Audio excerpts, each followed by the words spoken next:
Hi guys, it's Steffi from the Novelty Corner and welcome back to my channel. Today I'm here to do my weekly wrap up for the week of December 10th to December 16th. This week I read 4 books plus a short story that I listened to online, which I'll talk about in a minute. I read a total of 1,468 pages, as well as ending up at 253 books for the year so far, which I'm ecstatic about. I'm going to get straight into talking about the books that I read this week. I was obviously continuing my Love Was YA bingo challenge, so at the end of this video I'll update my little passport. And yeah, let's talk about the books. The first book that I read this week was Graffiti Moon by Crowley. This is a 2010 release from Pan Macmillan and I gave it 4.5 out of 5 stars. I read this for the bingo challenge set in my city. It is set in Melbourne and this entire story takes place throughout one night. Lucy has just finished year 12 and she is on a mission to track down a street artist named Shadow whose work she loves seeing across the city.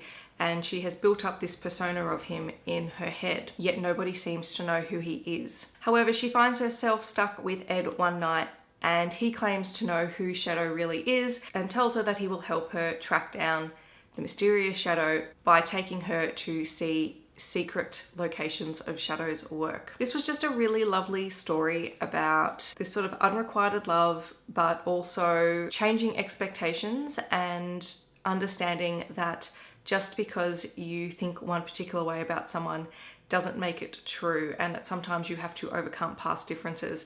And it was beautifully written, very short, very easy to read, and yeah, I'm definitely a fan of Cath Crowley's work. So this is the second Cath Crowley book that I've read.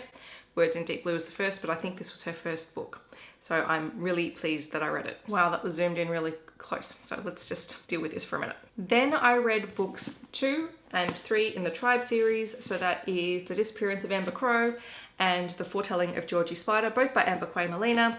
And I absolutely adored these books. The Disappearance of Amber Crow was published in 2013 by Walker Books and I gave it 4 out of 5 stars. The Foretelling of Georgie Spider was published in 2015, also by Walker Books, and I gave it 5 out of 5 stars. So obviously I can't talk in too much detail about these books because they're books 2 and 3, and really anything I say is sort of a bit of a spoiler, particularly from things that start happening in book 2. What I can say is that these are books that I now absolutely love. I love what Amberlynn did and the way she wove traditional Indigenous storytelling throughout her stories. So the first book was The Interrogation of Ashala Wolf, and that was told entirely from Ashala's perspective. And these 2 books are also told from Ashala's perspective, or I think it's a Shayla. I think I've been saying it wrong. I think it's a Shayla. The difference between them is that we also get the perspective of Ashala's 2 best friends, Ember and Georgie. But they're not the main narrative of the story. They're told to supplement the story and to provide a backstory for things that perhaps Ashayla didn't already know. And I thought that was really well done. The second book tells the story of Amber Crow and her connection to everything that has happened to make the world the way that it is.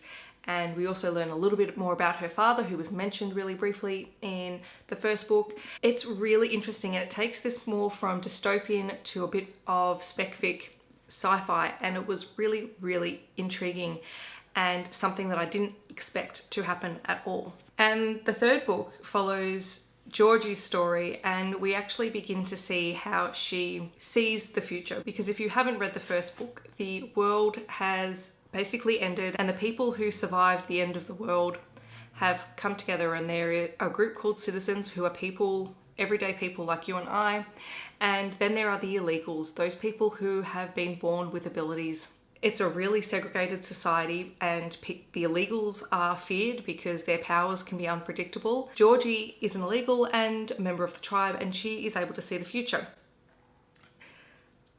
But seeing the future is not always clear cut, and that's what this book really highlights. And it shows how one decision can then alter other decisions and how these impact on possible futures, and I thought that was really, really cool and really well developed. The fourth book that I read this week was actually a short story that an author read and shared on the YA Rooms YouTube channel this week. The story is Sweet Bum Alaska by Kat Coma, and I'm actually going to read you the blurb of the short story because I think that will summarize it really well. So bear with me for a second. When Khaled starts year 11 at a posh private school, all he wants to do is blend in. Not easy when you're the resident scholarship kid in a pool of well-off trust fund students. But when he meets cool, reserved Hannah, Khaled begins to realize a fancy school uniform can hide a multitude of secrets.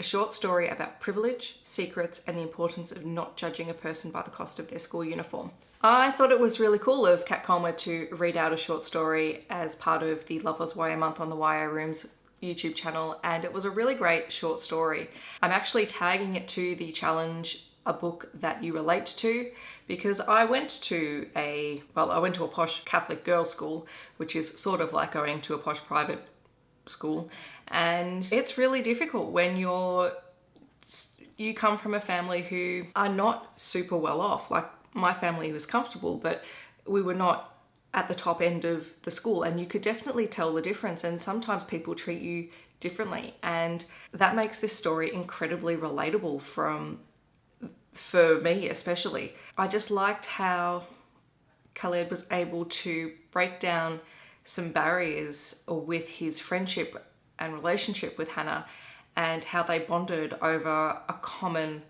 understanding of how they exist within their world. It was just really lovely. I gave it 4 out of 5 stars. It's like reading an audiobook, except the author was actually reading the story, and it was a video, so it was amazing. And it was great because I got to listen to it while I was making dinner, and it was just a really lovely experience. So thank you to Kat and to the YA Room for posting it. And yay, so another book done. The last book that I read this week was Breathing Underwater by Sophie Hardcastle. This is a 2016 release from Hachette, and I gave it 3 out of 5 stars. I read this for the challenge read, a book by a young/under 25 author, and it is the story of Grace Walker, who is one half of a set of twins. She and her brother Ben have been close and inseparable all their lives.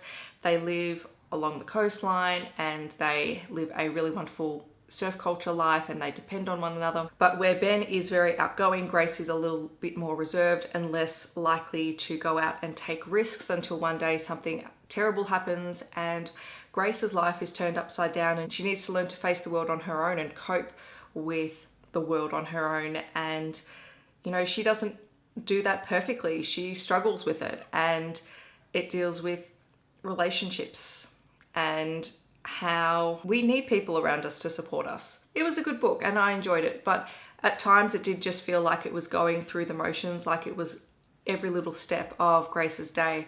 So in that sense, it moved a little bit slowly, but the story itself was very poignant and very relatable. So those are the books that I read this week. It was a pretty good reading week, if I do say so myself, and I am looking forward to reading a few more books this week. What I will say is it was probably very stupid of me to go out and borrow a whole stack of library books, because now I am prioritizing reading the library books over reading what was already sitting on my shelf, which is defeating the purpose of getting through my TBR. But it's okay, because I am nearly on school holidays. When this goes up on Monday, this is my last week of term, and then I'm on school holidays until the end of January, and I plan on reading quite a bit. Let me know in the comments something that you have been reading and enjoying this week. I hope that wherever you are in the world, you're having a wonderful day, and I'll catch you guys in my next video.